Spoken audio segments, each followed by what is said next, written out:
Talakayin sa hapong ito ay tungkol po sa avoid food poisoning. Sa mga medyo malakas hong kumain, no? At mahilig hong magpupunta sa mga handaan, happening, kainan, no? Be careful po sa food poisoning, no? Lalo na ho pag may mga okasyon, and the next 2 days ho niyan, puro ho, ano yan, puro ininit na ulam, no?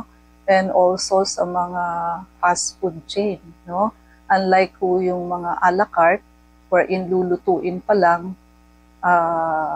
after mong orderin, ang mga fast food chain ho na hindi kilala o mga lutong bahay, kadalasan ho, iniinit lang po yan, no? So, very possible po ang food poisoning dyan, no? Hindi lamang po yung may gulay, kasi ang gulay ho napapanis agad within the day. But yung mga karne ho, no? So, minsan ho, iniinit lang yan. And kadalasan nga hong nangyayari yan, the day after handaan. So, kung mahina ho ang benta, hindi na ubos yung tinda for the day, no? So mag-ingat po kayo sa mga ganyan. May nangyari na ho mga food poisoning sa mga ganyang pagkakataon, no? And spaghetti ho, mag-ingat kayo sa spaghetti. Kahit na ho kilalang fast food chain, no? Napakadali hong mapanis ng spaghetti. So ang tawag din ho dito ay foodborne illness. It occurs when you consume contaminated food or beverages. Cause ho ito ng bacteria, pwede ring virus, pwede rin hong parasite, or toxins that it's produced by this microorganism. Microorganism in Tagalog is mikrobyo, di ho ba? So lahat po yan, bacteria, virus, parasite, protozoans are all microorganism. But the more common cause is Salmonella, E. coli, Listeria, and norovirus. Or pwede rin hong Staphylococcus aureus or Clostridium botulinum. Now, ang simptomas ho nito, kadalasan ho at first, nausea and vomiting. Yun ho ang nangunguna. Nagsusuka at naduduwal. Pagkatapos ho niyan, mga ilang minutes or an hour, magdadayariya na ho ang pasyente. At kaya ho ganun kasi gusto hong ilabas ng katawan natin yung microorganism na nakain natin through pagsusuka at through pagtatae, pasintabi ho sa nagmemeryenda, no? At sometimes may abdominal pain or cramps, tapos mag-fever na rin ho yan, feeling of fatigue or weakness, and of course, pag nakarami na ho ng suka at diarrhea, dehydration in severe cases, no? At doon ho sa mga nagsusuka or sa mga, nagdadiarrhea, wag niyo ho agad iinuman ng pang-stop ng diarrhea. Kasi ho, pwede niyong inuman pag nakailang bouts of diarrhea na kayo kasi kailangan ho munang mailabas yung mikrobyo, no? So hayaan niyo ho munang makailan kayo bago kayo uminom ng pang-stop ng diarrhea. Pero ang problema ho natin dito, kung yung pagsusuka ho ay hindi maihinto, isusukan niyo rin ho kasi yung gamot, no? So kaya ho pagkasuka at diarrhea na ho ang nag-alternate dyan, kailangan nyo ho talagang ma-hospital kasi kailangan nyo hong maswero to prevent dehydration, no? Lalo na ho sa bata or sa baby, no? Yung panis na gatas ho, no? And ang baby ho, napakadaling ma-dehydrate. It is because napakaliit lang po ng kanilang body mass, no? At kadalasan hong cause ng contamination sa food, yung mga improper food handling ho. Like lack of hygiene, of course, during preparation ng food or serving. And yung mga undercooked raw food, Ha? Ah, hindi ho masyadong luto, especially meat, seafoods, or eggs, no? Yung mga mahilig ho sa steak, kadalasan gusto nila rare or medium rare, mag-ingat po kayo, no? Kasi ang meat or beef, pwede hong makontaminate yan ng tapeworm, Taenia solium for pork and Taenia saginata for beef. Yan ho ang mga tapeworm sa pork and beef, no? Hindi kasi ho alam ng ibang tao, gusto nila malasa pa daw pag rare and medium rare, but do not do that. Doon ho kayo lagi sa well done. Pag mamula-mula pa ho yan, ano po yan? It may be contaminated. No? Kung ayaw nyo hong magkabulate, huwag ho kayong mag-o-order ng rare and medium rare. Pwede rin ho sa improper storage, leaving food at unsafe temperatures. Halimbawa ho, may tirang pagkain, lalo na ho ang mga maid, no?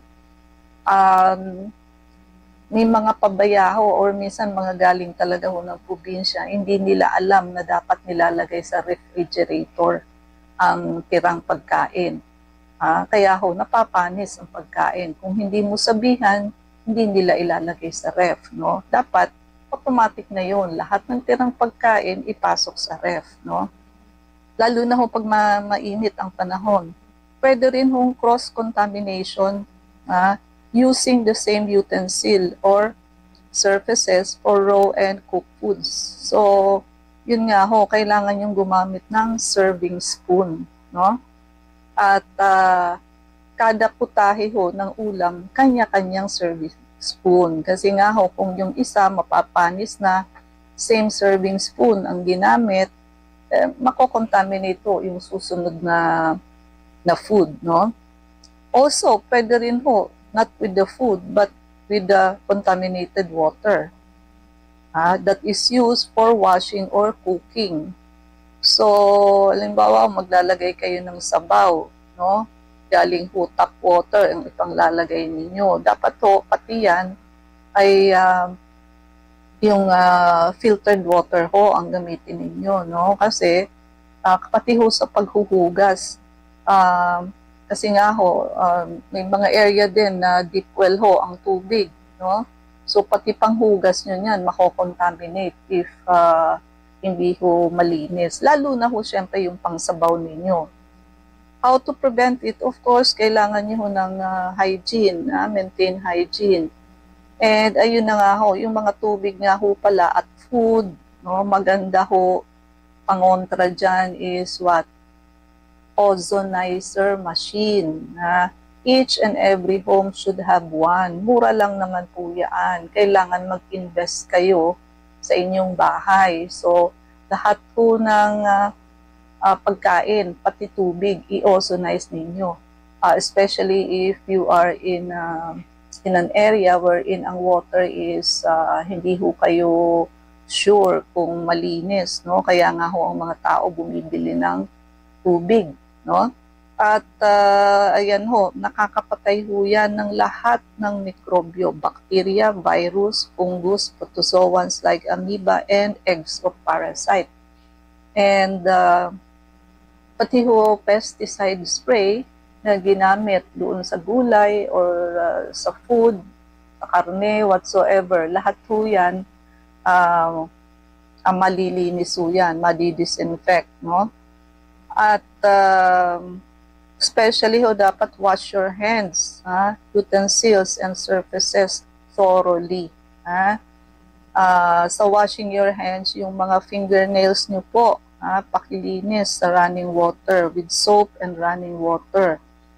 At yung mga gilid ho ng inyong fingernails, no? Minsan ho, yung harap at likod lang ang nakukuskus, yung tagiliran ho, hindi, tsaka yung mga singit-singit. Sa operating room ho, ganun kami maghugas ng kamay, no? Pati ho, kuko. And kailangan ho lutuing mabuti ang pagkain to ensure foods reaches safe internal temperature. So, wag ho hilaw-hilaw. Refrigerate promptly, store leftover food. Siyempre ho, i-refrigerate. At ayun, yung mga mahilig ho sa kinilaw-kinilaw, so hilaw ho yan. You may get parasitism and foodborne diseases. Avoid risky foods, tulad ho ng mga seafoods, yung mga unpasteurized milk or undercooked eggs. And of course, use safe water. Kailangan ho yung water used for cooking or drinking is clean because may mga germs ho na hindi namamatay sa boiling point of 100 degrees centigrade. Kaya kailangan ho yung tubig mismo hindi tap water. Yung iba kasi iniisip pansabaw, kukulo naman yan sa pagluluto. Hindi ho kasi lahat. There are some eggs of parasite na hindi ho namamatay sa boiling point. So, for treatment, hydration is very important. Drink plenty of fluids to combat dehydration. Oral rehydration solution, makatutulong ho yan ng malaki. Kasi pag plain water lang ho, walang electrolytes yun, walang sodium, potassium. Unlike pagka oral rehydration, meron ho. But, sabi ko nga sa inyo, ang problema ho doon kung nagsusuka rin ng pasyente. Suka and alternate with diarrhea. Kung diarrhea lang ho, pwede kayong magpainom ng gamot. But pagkasama ho ang vomiting, wala ho kayong laban dyan kasi ho maisusuka rin yung gamot. So, kailangan nyo ho dyan swero. So, kailangan nyo talagang magpa-hospital dyan to rehydrate the patient. Unless gusto nyo ng severe dehydration, which is also deadly.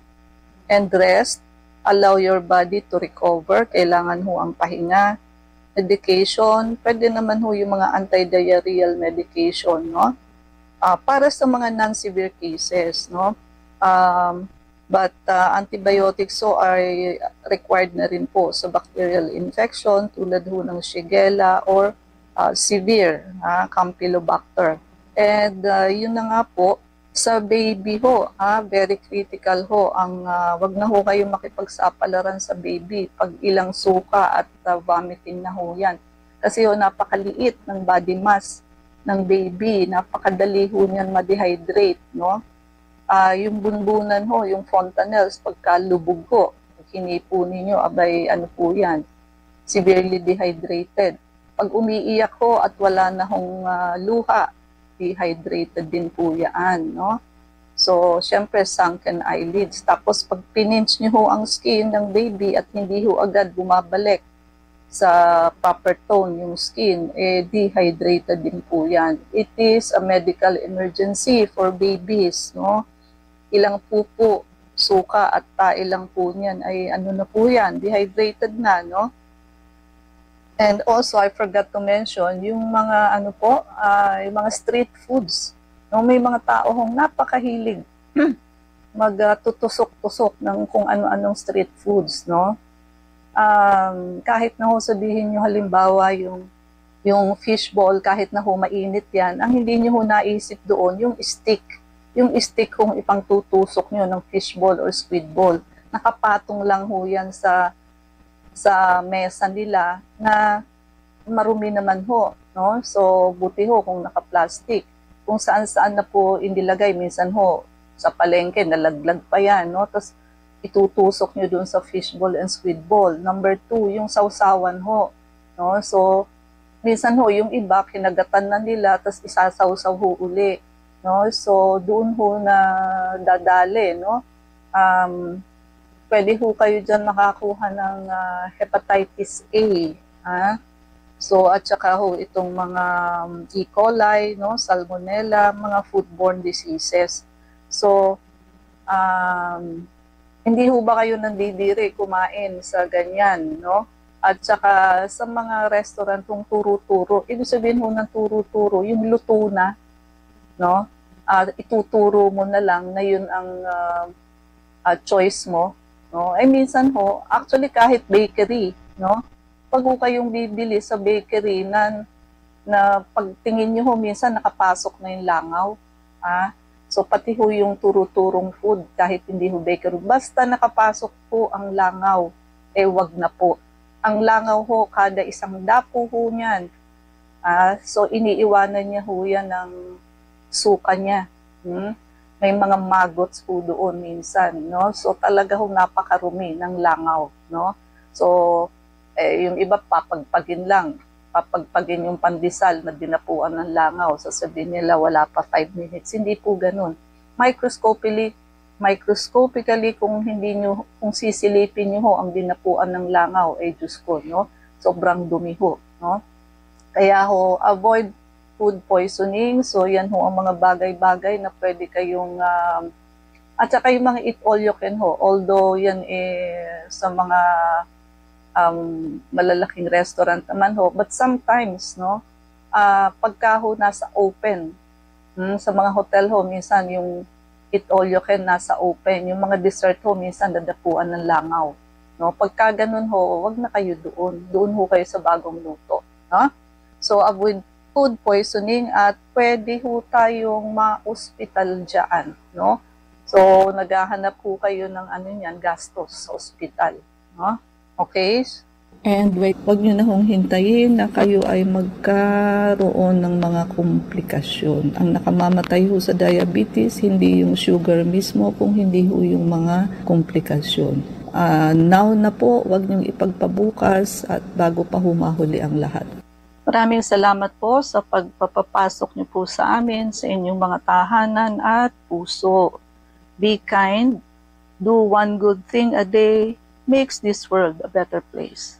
IB, mga numero. Para po sa mga Doc, tanong ni 2106.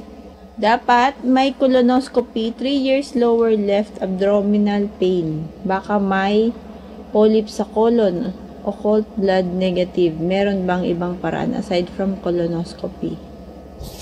Meron po, no? So yung atin hong vector scan, non-invasive po siya. Wala hong radiation, so para makita natin kung ano ang possible cause, no? Marami naman ho kasi ang pwedeng maging possible cause niyan. Pwede hong ulcer, pwede hong polyps, pwedeng diverticulitis, no? Bago ho tayo mag-isip ng cancer, no? So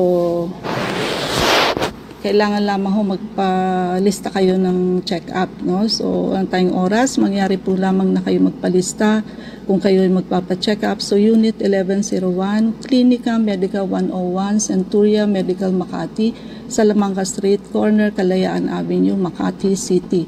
So, ang landmark ho natin is along Makati Avenue, yung corner General Luna Street. Everyday ho bukas ang clinic, pati na rin Saturday and Sunday, and even holidays. Kailangan lamang ho magpalista kayo ahead. IB, mga numero. Pwede po kayong tumawag sa 546-9412, 0922-875-2899. Pwede rin po kayong mag-text sa 0925-896-1689 at 0917-810-6169.